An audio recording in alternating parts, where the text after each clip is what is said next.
All right. It is Saturday morning coming at you live right at 10:30 on the East Coast for your full Saturday college basketball slate. Coming at you live on the paid for play on our Twitter handle. So make sure to give us a follow, a like, and a retweet there if you're tapping in from the show. We'll monitor the comments, but we still can't show them. So make sure you hop over to our YouTube page. That's the best way to be featured in the show. Drop your bets, make fun of Goose's hat or Steven's hair, whatever the hell you want to do. That's what the chat is for. So, coming up today, we got 6 games that we're going to talk about.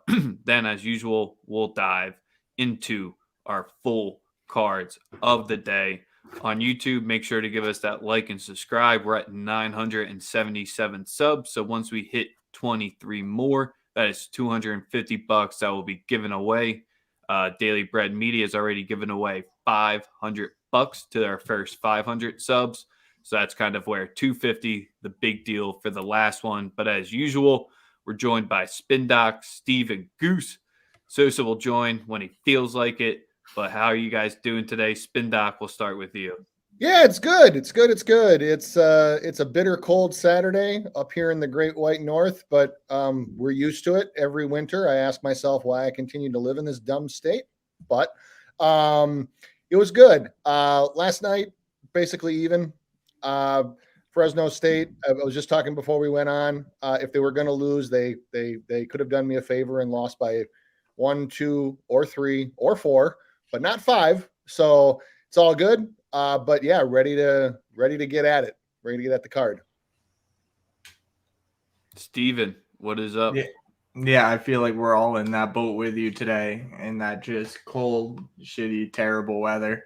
But yeah, unlike you, Boise State came up clutch for me at the end of the night to get me pretty much back to even. But no, it's today's gonna be a good day. The card looks great. Goose? I'm hurting. I got my Lululemon hat on, man. This is Lulu right here. Like, y'all some haters. It's my Byron Leftwich hat. He always rocks the flat brim, hoping he comes to the Jags. So I had to put it on. I'm great. We got 5 inches of snow. It's still snowing. I'll be on the couch. We got a great slate. We got the SEC Big 12 Challenge, and I'm just going to be bumming it today. Let's come back and ask Goose how he's feeling at 8:30. That'll probably be the best time to do that there. And then we can ask Steven right at the same time because both of their squads got 6:30 games. We won't go in depth on them, but maybe when they give out their full cards, they might have a lean or a play, or if they want to talk about it, they can.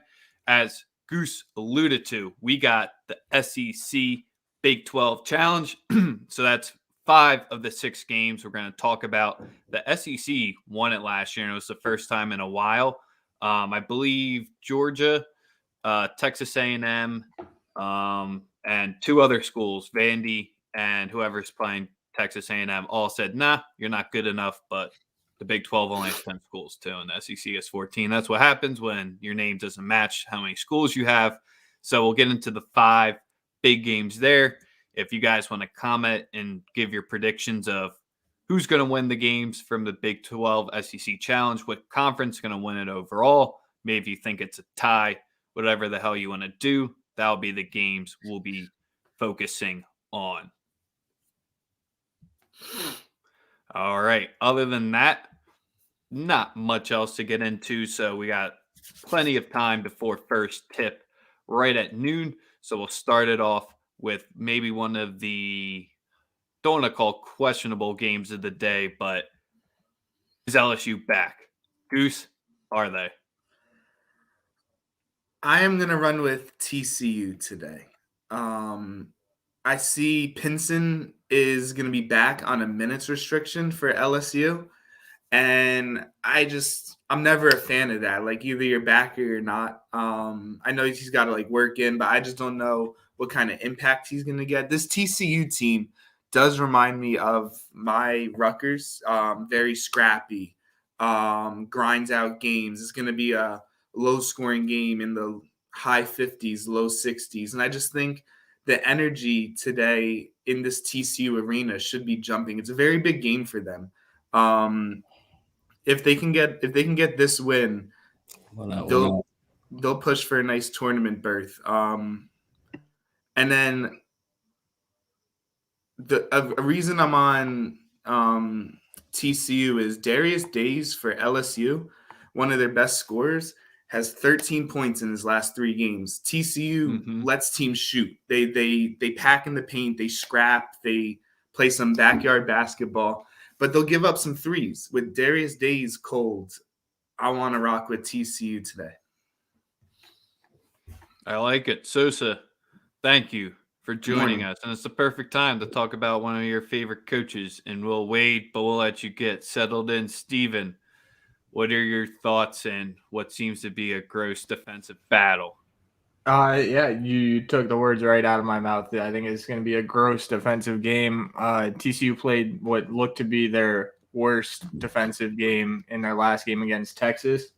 But when they're at home, I guess you could call it a little bit of a standalone game just because it's the only SEC Big 12 game happening at 12 o'clock. I don't want to play a side on either side here, but TCU has just found ways to win close games against teams with better offenses than LSU. I think it's going to be close. I think it'll probably get beat on the hook either way because I saw it come up to LSU -3.5. I think TCU keeps it close. I wouldn't be surprised if they win, but LSU kind of needing to stack some wins. They could come out just like a desperate team, and they also could run them out of the building.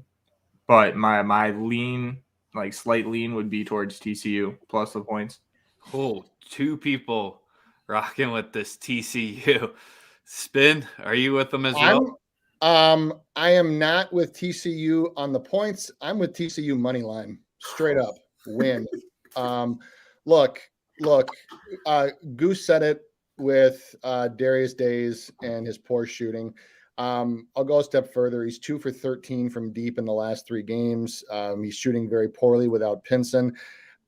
Pinson, yes, he'll be back. But as far as the minutes restriction, there hasn't been any announcement really about how many minutes that will be. From what I've read, it will be as many as he can handle. So we'll see. And, Days is also nursing an ankle injury himself. So that's probably playing into some of the lack of scoring. Tari Eason is going to play, but he's dealing with cramps. I think he'll probably be fine and play normal minutes and play normal minutes. But look, like this team with all the injuries they've had have just struggled. And now they go into what's actually been a surprisingly tough place to play. TCU, very, very good defensively at home.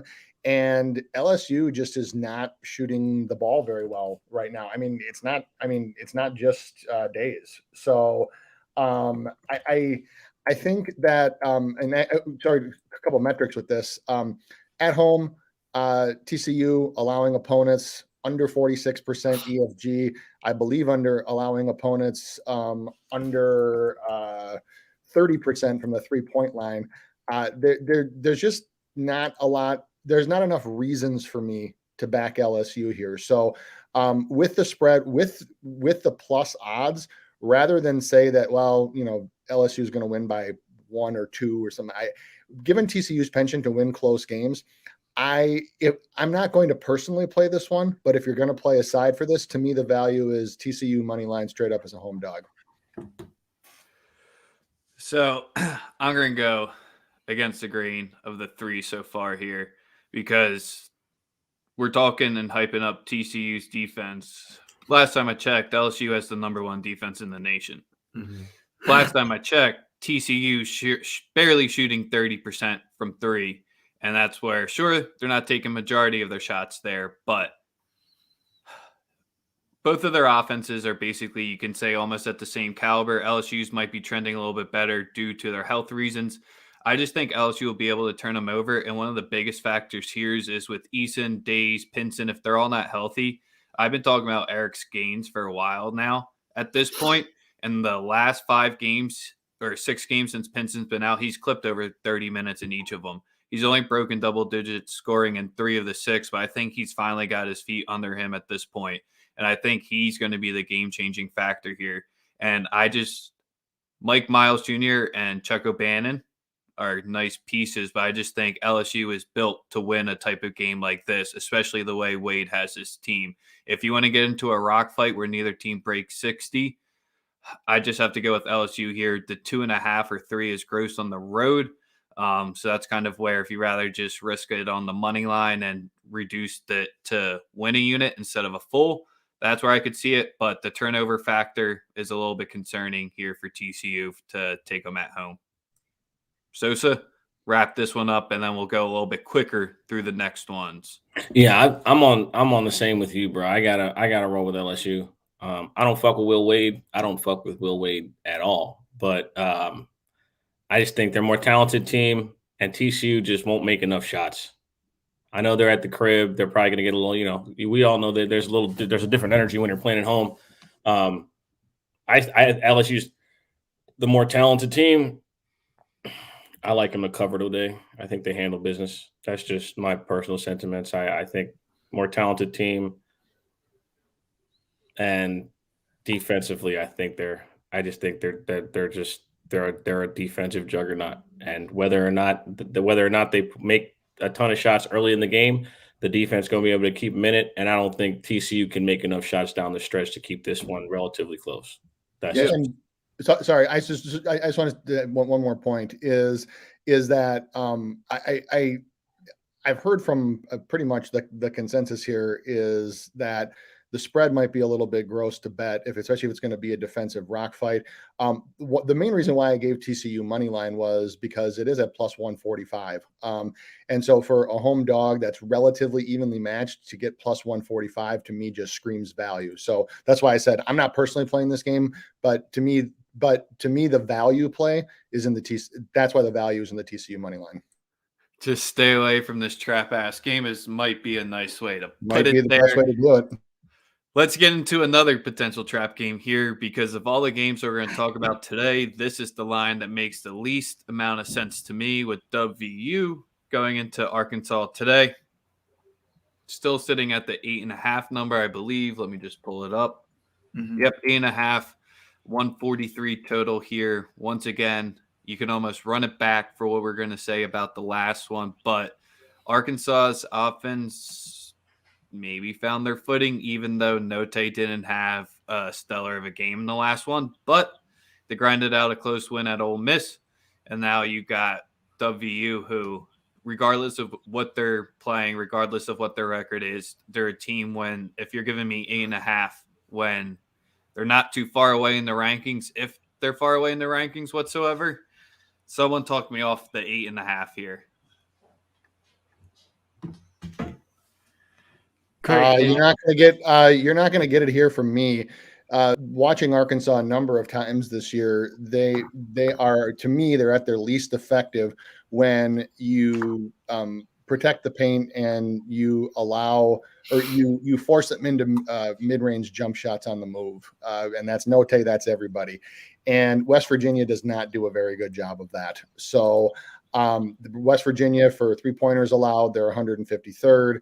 For mid-range jumpers allowed, they're very average, and they actually allow a lot of shots in the lane. So a lot of what West Virginia does defensively, while I like it, and I've always been a Bob Huggins fan, I don't think it meshes very well with any of the weaknesses of this Arkansas team. So this is probably one that I'm going to stay away from as well. I might take Arkansas first half, but if you're going to take a side here, I cannot talk you off the Arkansas. I don't know what I want in this game, but I do know what I don't want. And I know I don't want any part of WVU here. Well, if you don't want it, I'll take your extra parts of West Virginia, because I even though Arkansas has been a little hot, their wins have come over Missouri, South Carolina, Ole Miss, Texas A&M, with a win over an injured LSU team sprinkled in. I mean, objectively, those just are not 4 very good wins right there. I think West Virginia is a little bit better than that because they have that star in Taz Sherman. They still got a guy who can rebound on the inside. I think this is going to be Arkansas's toughest test in their win streak, and I think 8.5 points it's just too many points. It's not a game I would look at like the way I normally do it, where I would just take an underdog money line. This is an underdog that I would take with the points. So I like West Virginia plus 8.5. Yeah, Taz Sherman. I've seen he's supposed to be in the lineup as well. That would be the only biggest factor that I could see as to why. Because 6.5 seems accurate. 6, 5. I'm just saying that 8, close to 9, just seems too much. Goose and Sosa, any quick thoughts on this one before we get into one of the marquee matchups of the day? I like the over. I think both teams scramble each other up a little, and I see a lot of fast break layups. I did lean a little West Virginia because it was just a lot of points, but my favorite play, even though it's just a lean in this game, is the over because I got a lot of fast breaks here going. I have no action on this. The line makes no sense. I don't believe that Arkansas is 8 points better than West Virginia. But then again, West Virginia away from Morgantown at times can forget how to play basketball. So I have nothing personally. I'd rather not drop any action. All right, let's get to the big one of the day, so we're going to keep you up first for Baylor going into Bama.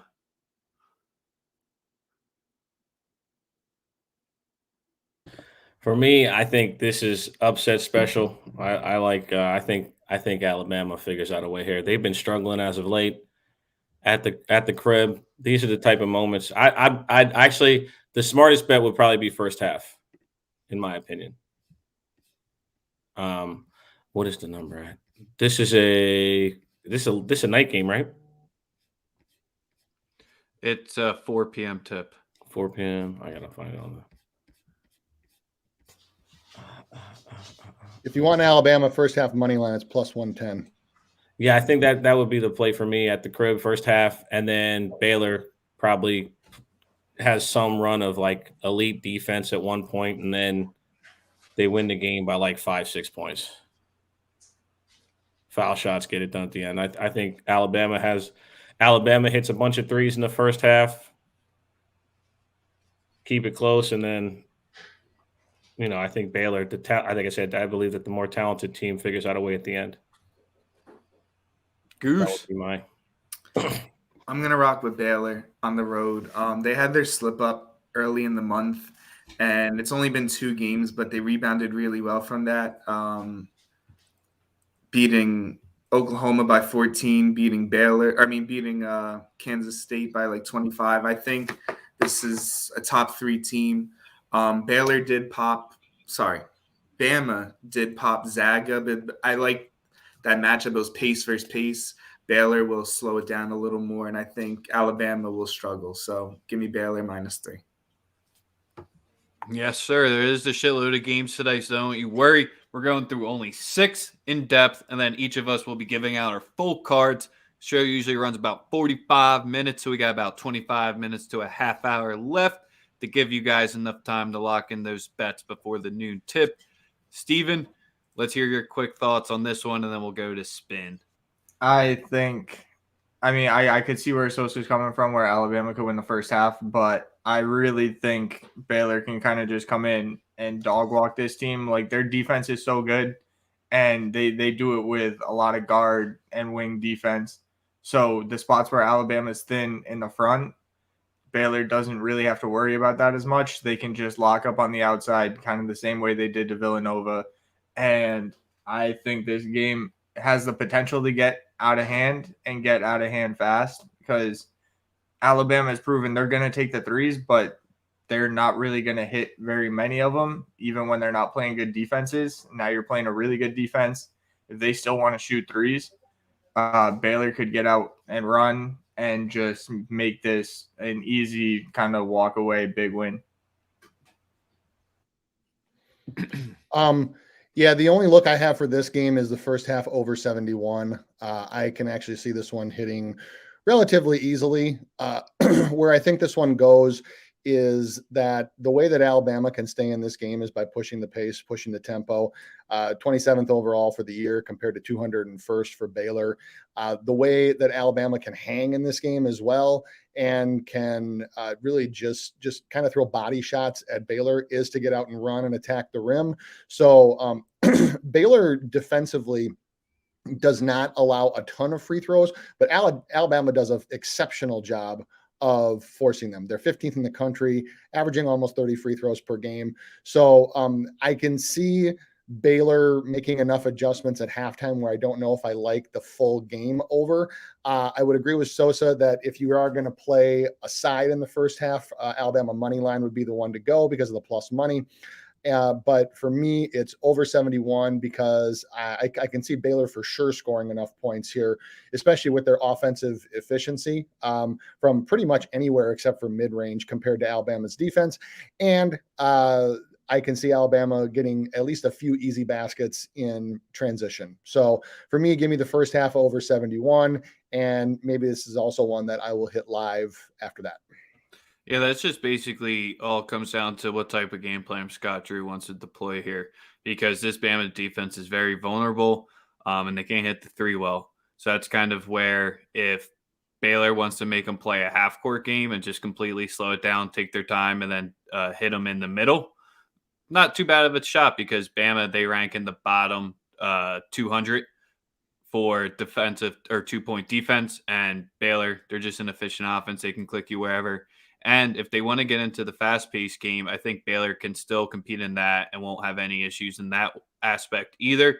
Bama coming out hot to start has to be the way that they come through. Sure, they can make that late run if those threes start to fall, but they haven't been their consistent part here. So that's kind of where if we're going to rely on Bama to destroy Baylor in the inside, it better be on the fast breaks because I don't like their matchups one-on-one if it becomes a half-court game. So that's where the 150, I think you'll be able to tell, and I rather wait to bet the total after like 3 or 4 minutes into the game because I think you'll be able to see what type of pace they're going to be coming out with. This could be a shootout, but the Bama just doesn't have the shooters anymore, unfortunately. As our main man, Jay Money, in our chat was alluding to, he likes Kentucky +5 going into Fog at Kansas here. I'll start this one.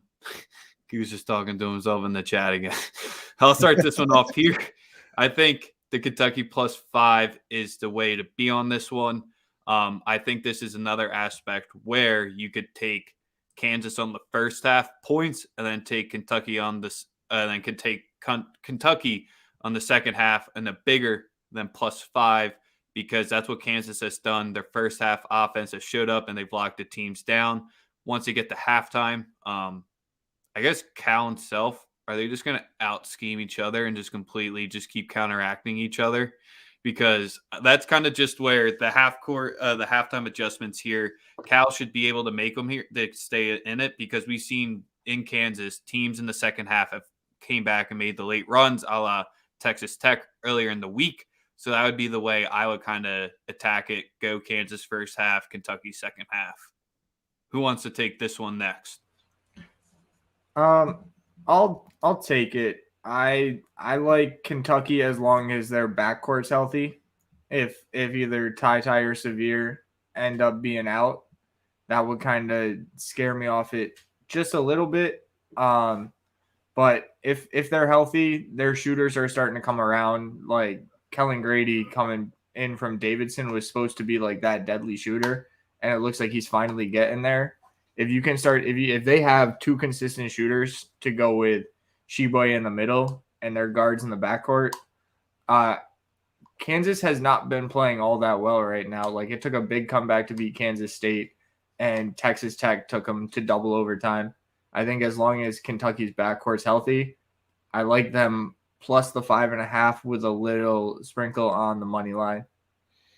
And yeah, I'm not going to forget to say it at all, Roddy.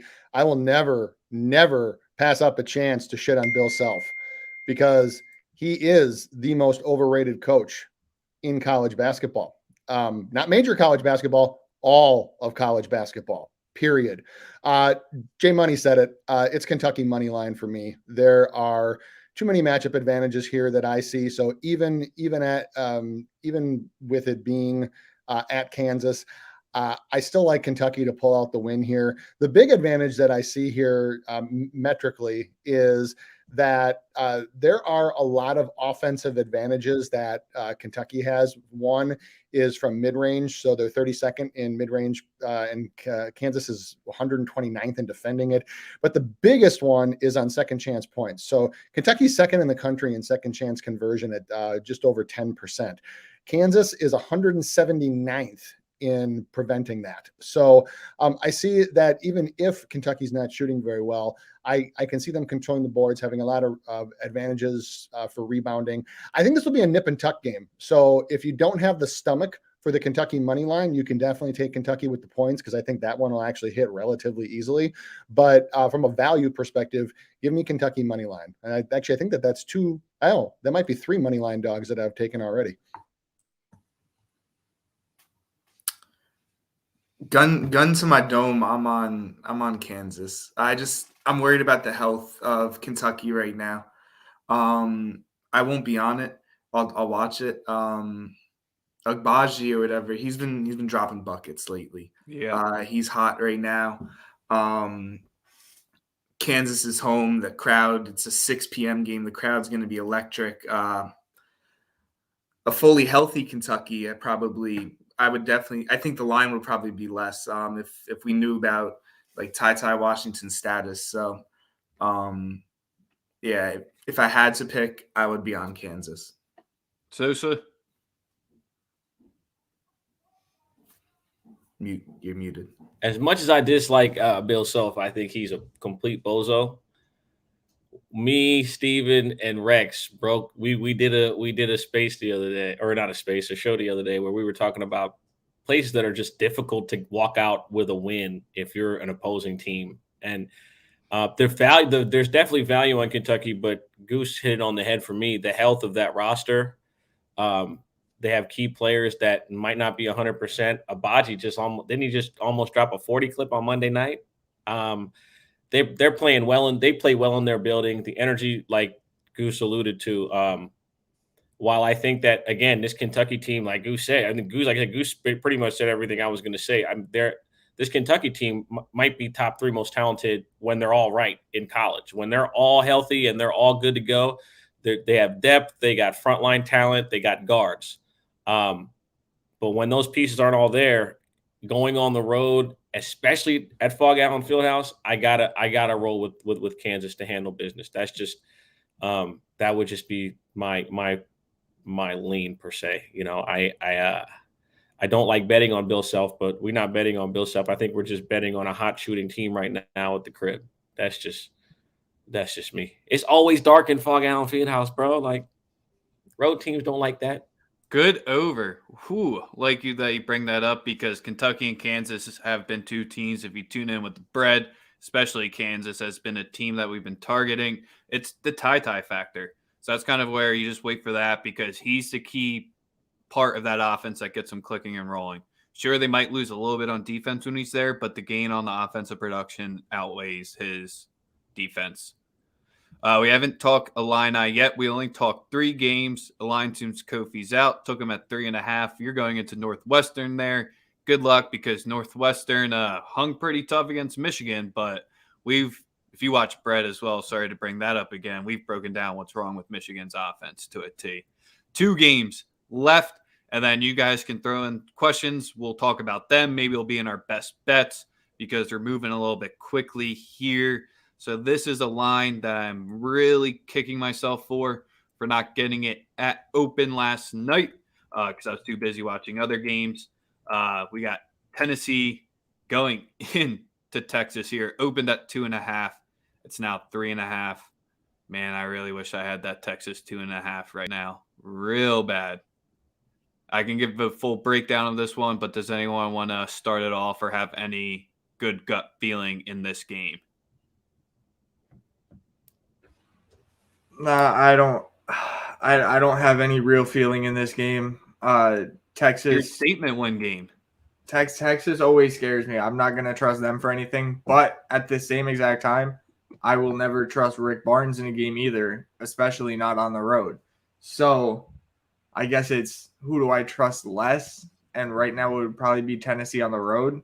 But because I don't trust anybody, I don't want to have action on this game on either side.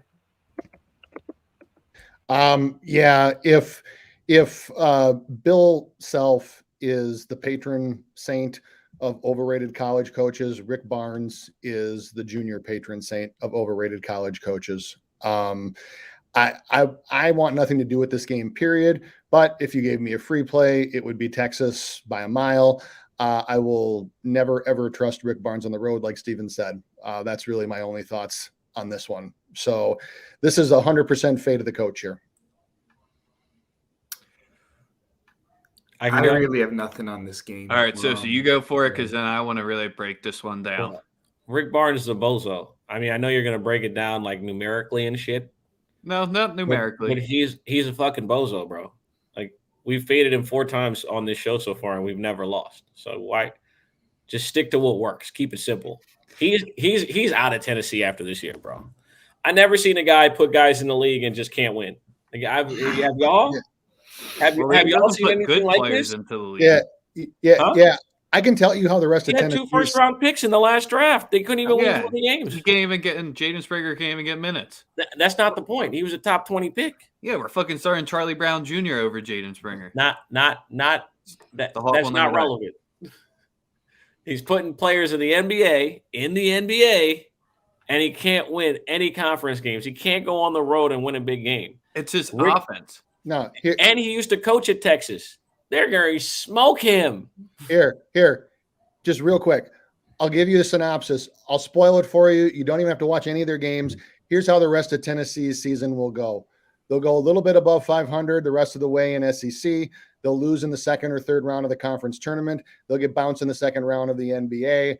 And everyone will say, oh my God, it's such a big upset. When really, we'll all be saying, bet the fuck against Rick Barnes. There, I just defined the rest of Tennessee's season. Don't even watch. Rick Barnes is really a moron. So, with Tennessee, it's been their offense, which is alluded to what has got them out of the tournament time in and time out.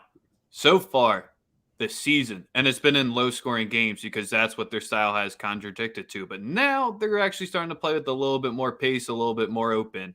Coming into Texas, who Beard has them playing Virginia slow, which is where Tennessee has grinded out a bunch of low-score wins so far this year. The one that they came up in a loss against was Texas Tech in overtime, which ended 57-52.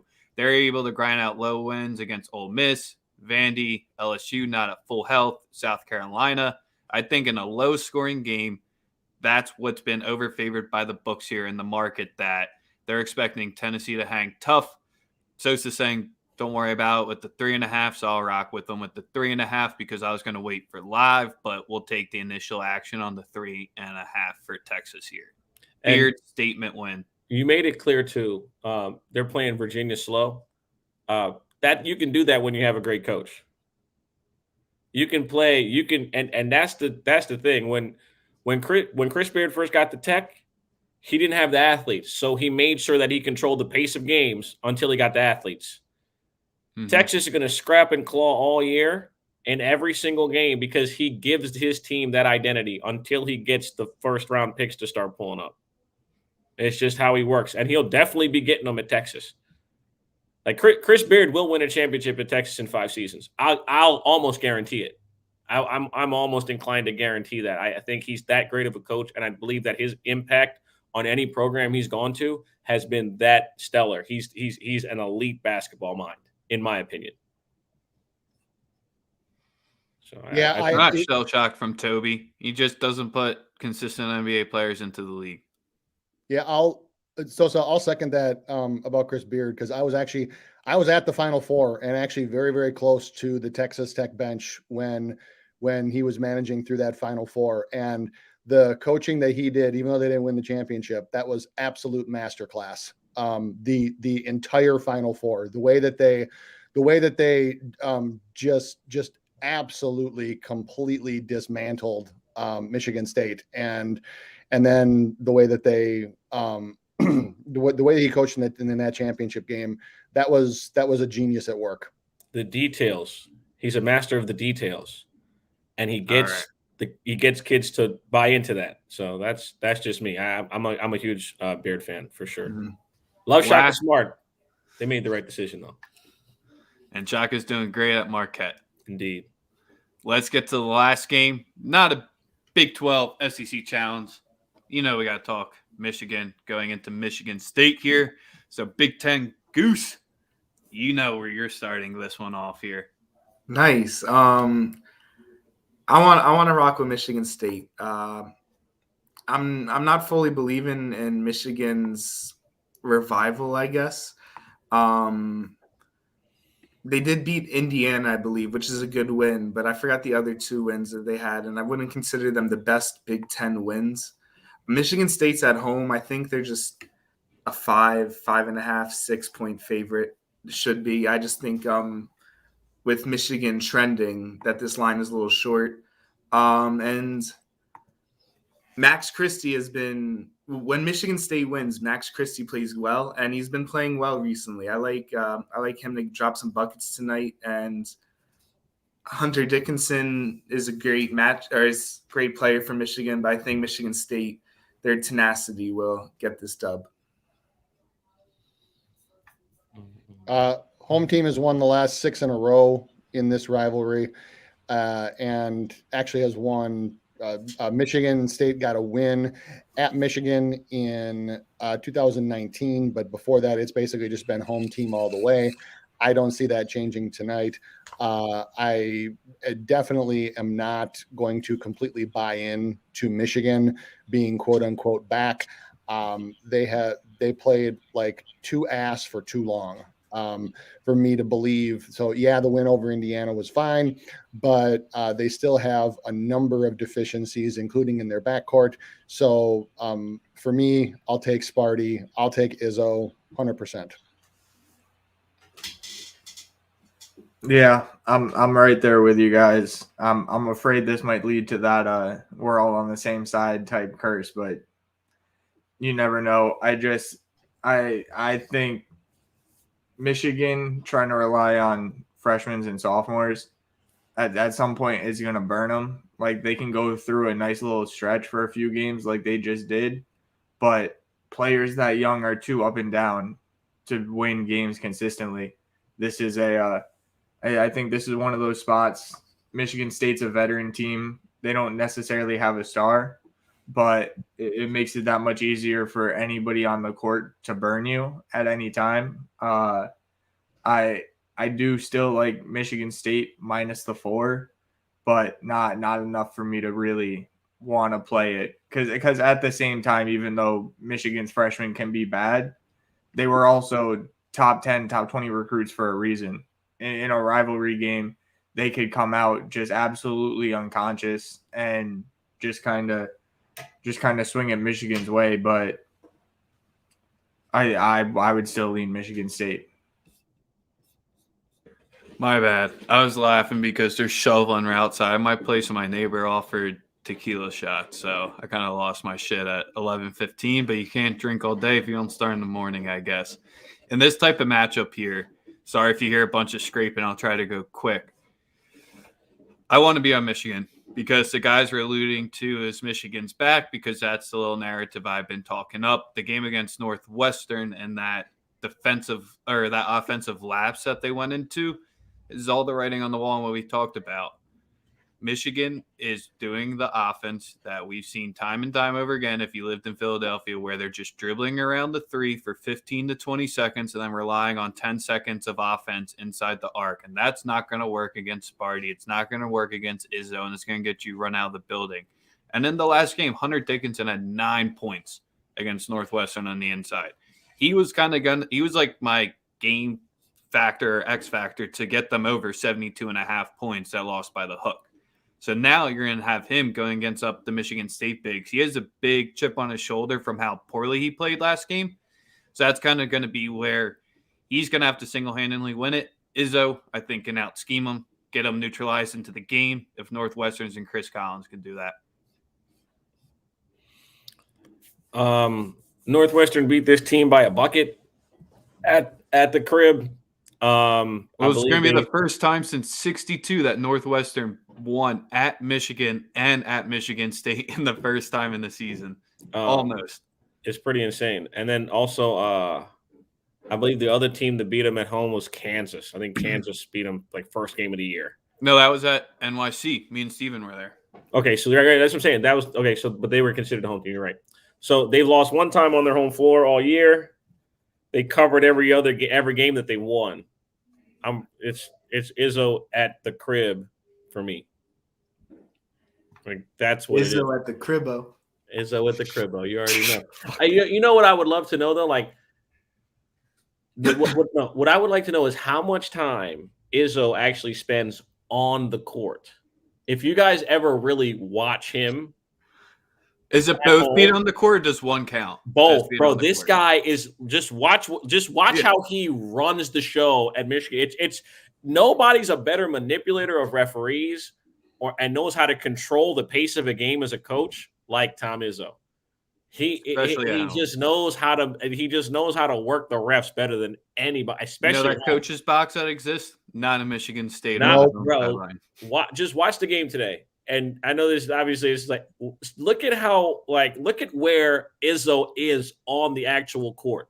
You know who does it similarly? Bruce Pearl.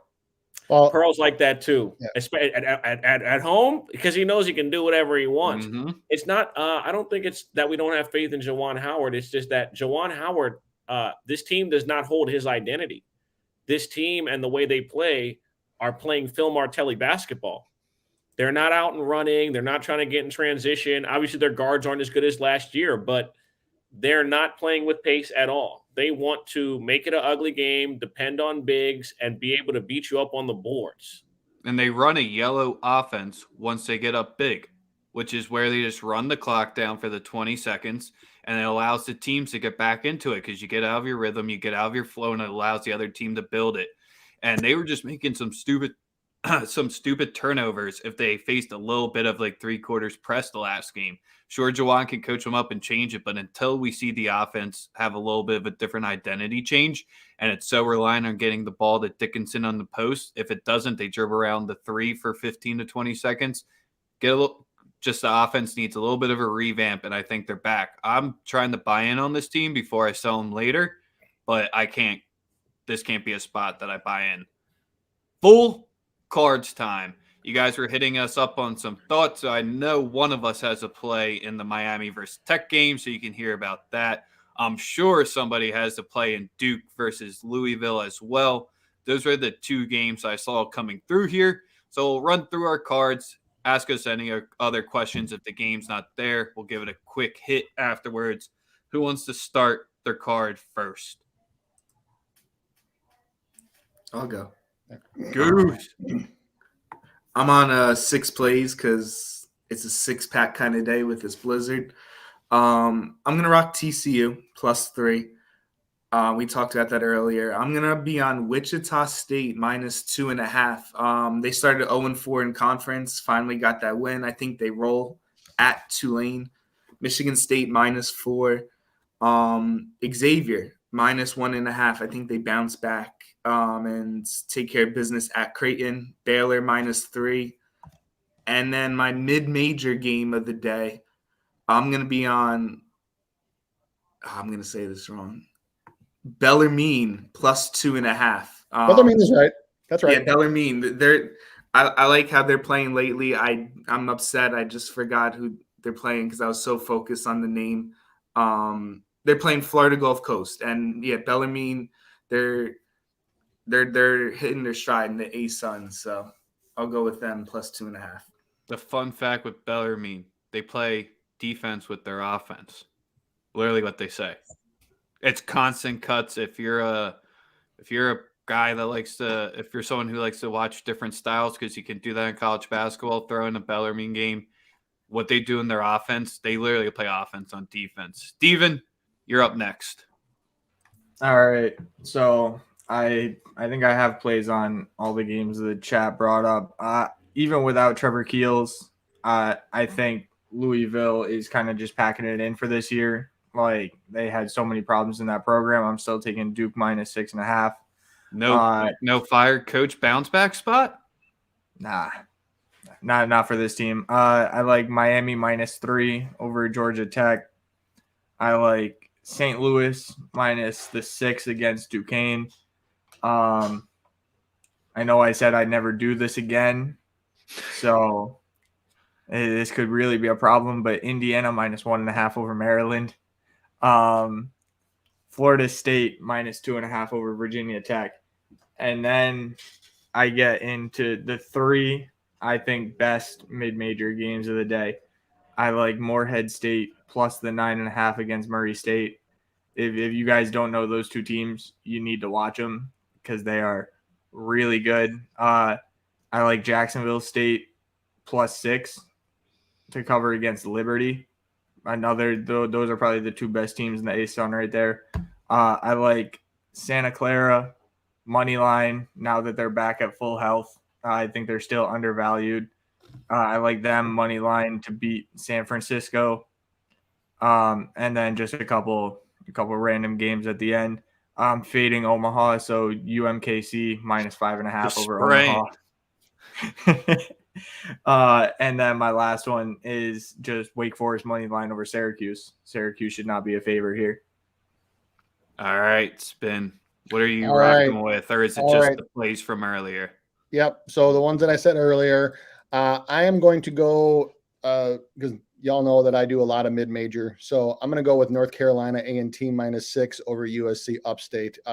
USC Upstate had Winthrop dead and buried and at the crib for first place in the Big South and allowed them to come back. And reading some of the quotes after the game, it was very deflating. They're a young team. They live and die by the 3.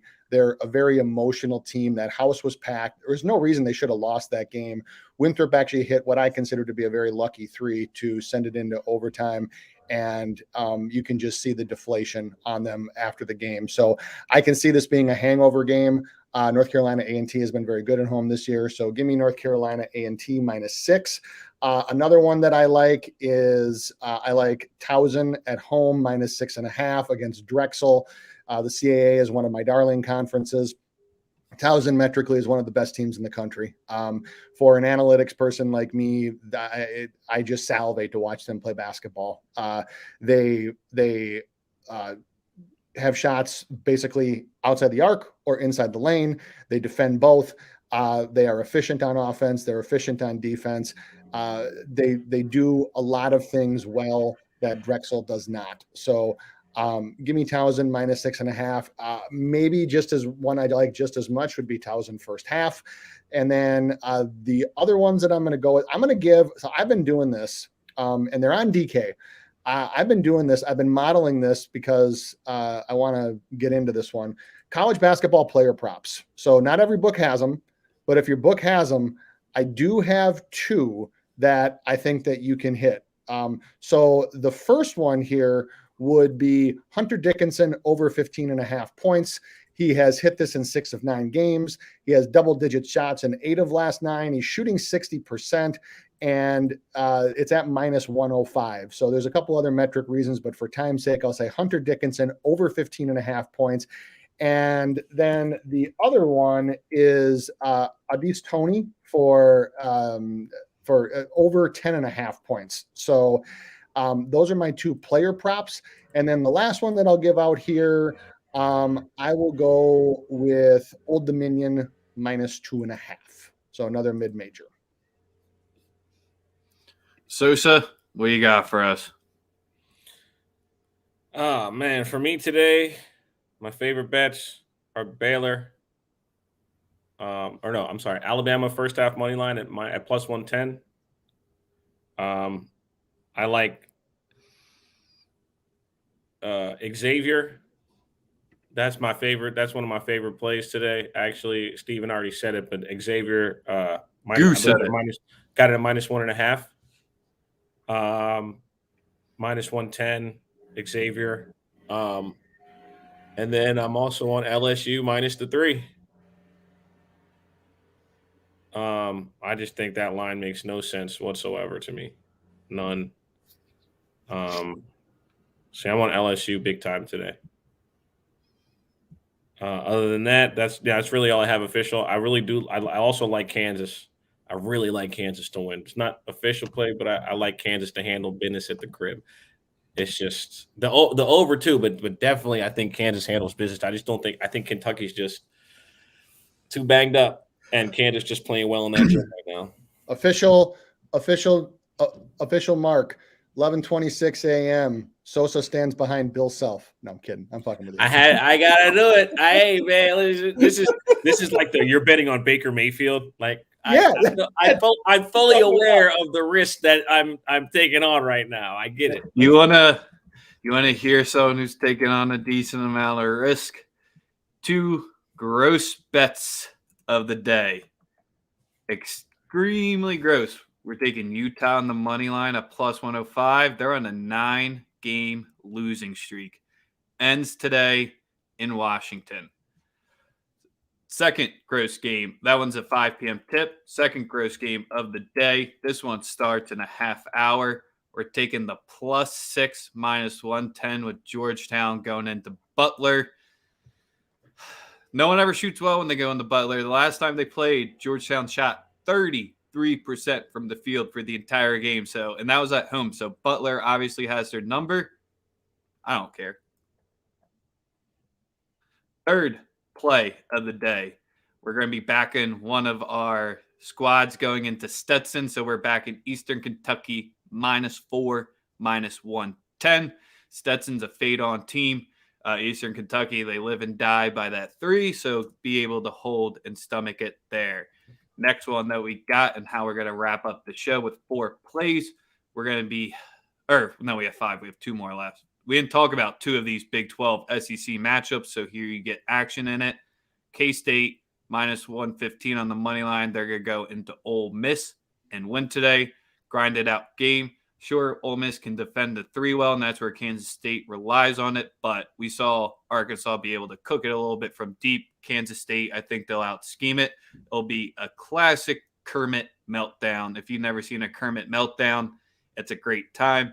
And then our first half play of the day here, Florida, -2, -105. They'll come out hot in the swamp.